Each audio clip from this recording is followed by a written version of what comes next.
Ces séquences abominables où on voit des répressions très violentes et ces morts sur le sol iranien. Regardez cette séquence, et je le dis pour les auditeurs d'Europe 1, nous allons voir des images qui sont abominables. Voyons là cette séquence, s'il vous plaît.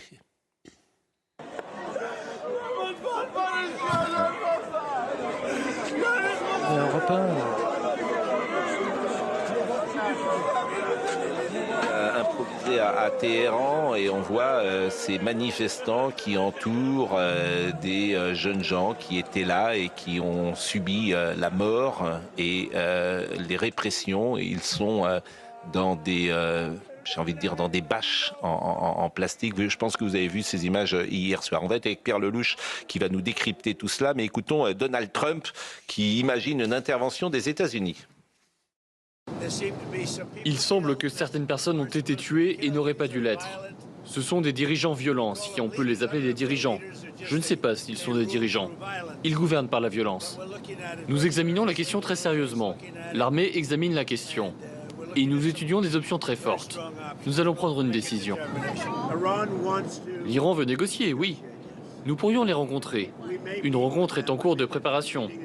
Mais nous pourrions devoir agir à cause de ce qui se passe avant la rencontre. Pierre Lelouch, les images que nous avons vues, est-ce qu'il faut mettre un peu de prudence? J'ai dit que c'était la répression du pouvoir qui avait ensanglanté la rue, ou est-ce qu'il faut les prendre telles que je les ai dites? Je crois que c'est la deuxième option, et vous avez entièrement raison. Le pouvoir iranien vit de la terreur. Son ADN, c'est de tuer. Et il se maintient au pouvoir par le meurtre. Et il le fait depuis un demi-siècle. Il a pris en otage un pays magnifique, avec un peuple de grande qualité. L'Empire perse, c'est quelque chose dans l'histoire. C'est une bande de mollahs alliés à une équipe d'hommes d'affaires déguisés en militants politiques qui tient ce pays. Hommes d'affaires. Oui, absolument. Les gardiens de la Révolution tiennent la totalité de l'économie du pays. Et ces gens-là sont richissimes. C'est pour ça qu'ils se battent d'ailleurs. Ils ne veulent pas perdre ce qu'ils ont, c'est-à-dire la totalité d'un pays. C'est très proche du système de Maduro au Venezuela. C'est une équipe qui prend le pays et qui se maintient par la violence. Et d'ailleurs, il y avait des relations très étroites entre Maduro et le régime des mollahs, avec un trafic de drogue et d'or. Donc ces gens-là sont des tueurs.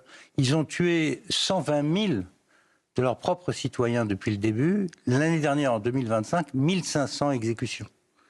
Et ce qui est consternant, c'est que personne ne dit rien.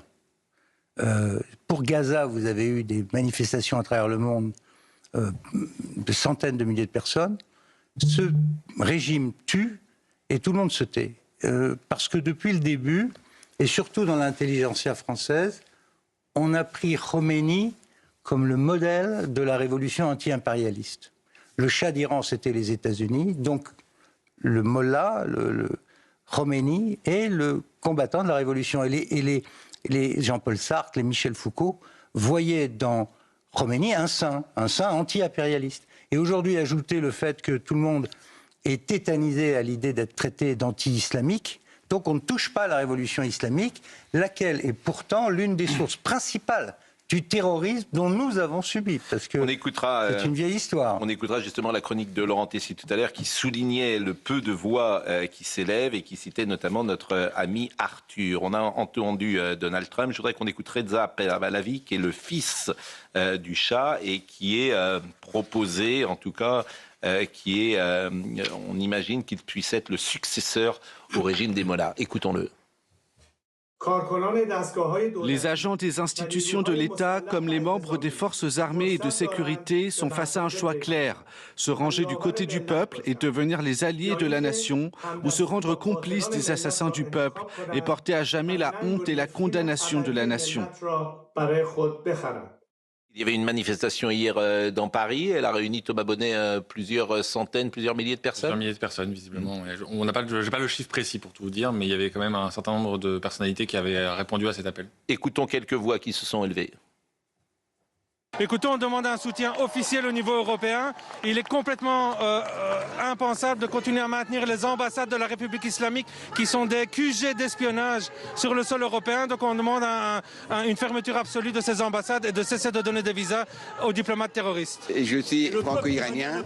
Je suis ici pour soutenir le peuple iranien qui souffre devant un régime vraiment tyrannique avec les mains vides devant des mitraillettes. On est vraiment seul en Iran devant un régime qui tue sans cesse. Je soutiens le peuple iranien parce que ça fait 47 ans qu'il se bat avec les dictateurs. Maintenant, c'est le moment qu'on finit avec. Et je suis là pour soutenir mon pays. Sur les réactions deux poids deux mesures et les indignations à géométrie variable, comme on le dit, c'est Laurent Tessier dans sa chronique à 6h15 sur Europe 1, à 7h20 également sur Europe 1. Je vous invite tous les jours à écouter Laurent et écouter ce qu'il disait tout à l'heure. Peu de personnalités en France s'expriment. Le présentateur télé Arthur a une nouvelle fois le courage de le faire avec ce message publié sur Instagram vendredi. Où sont-ils, les indignés permanents? Où sont les humanitaires? Où sont les campements étudiants? Où est Greta Thunberg? Où est la flottille de la liberté? Et où sont les célébrités, si promptes à pleurer sur les tapis rouges, à dédier leur prix aux peuples opprimés? Leur silence n'est pas une absence, c'est un choix. Bravo Arthur. Maillard Monchipour a réagi à ce manque de soutien des personnalités en France. Qu'ils ne prennent pas la parole quand un peuple est pris en otage depuis 79. Évidemment que je ne comprends pas, mais je le sais très bien. Soutenir des gens qui veulent la chute d'une république islamique, ils ont peur, ces gens-là, d'être taxés de la fameuse expression inventée d'islamophobie. Dans la classe politique, certains font le service minimum. La France insoumise. Le 1er janvier, plusieurs élus parlaient de manifestations contre la vie chère. Et jeudi dernier, le 8 janvier, grande opération de rattrapage dans la soirée avec une image et ce texte « Nos yeux vers l'Iran ». Message publié sur X par Alma Dufour à 22h45, Manuel Bompard à 23h, Manon Ombry à 23h05, Mathilde Panot 23h11, Thomas Porte 23h16. J'ai lu les messages de ces élus et les filles. Certains parlent de régime autoritaire, théocratique. Aucun ne parle d'islamisme, de dictature islamiste. Aucun.